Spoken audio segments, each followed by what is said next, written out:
يزنون ومن يفعل ذلك يلقى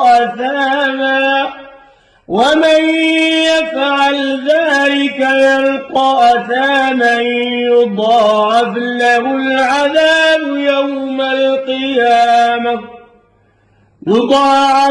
العذاب يوم القيامة ويخلد فيه مهانا.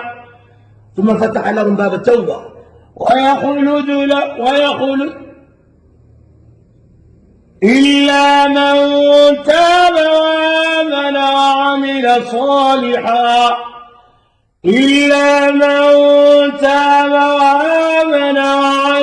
صالحا فأولئك يبدل الله سيئاتهم حسنات وكان الله غفورا رحيما.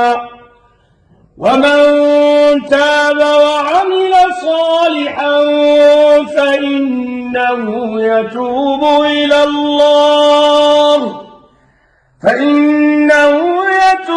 إلى الله متابا.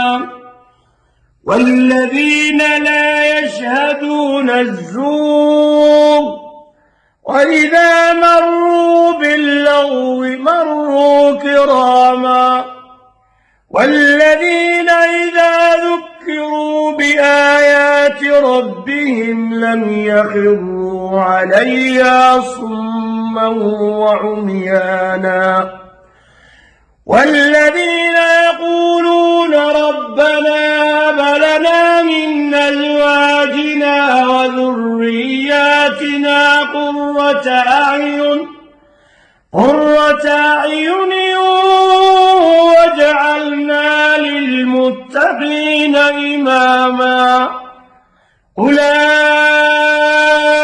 يجزون الغرفة بما صبروا ويلقون فيها تحية وسلاما خالدين فيها حسنت مستقرا ومقاما.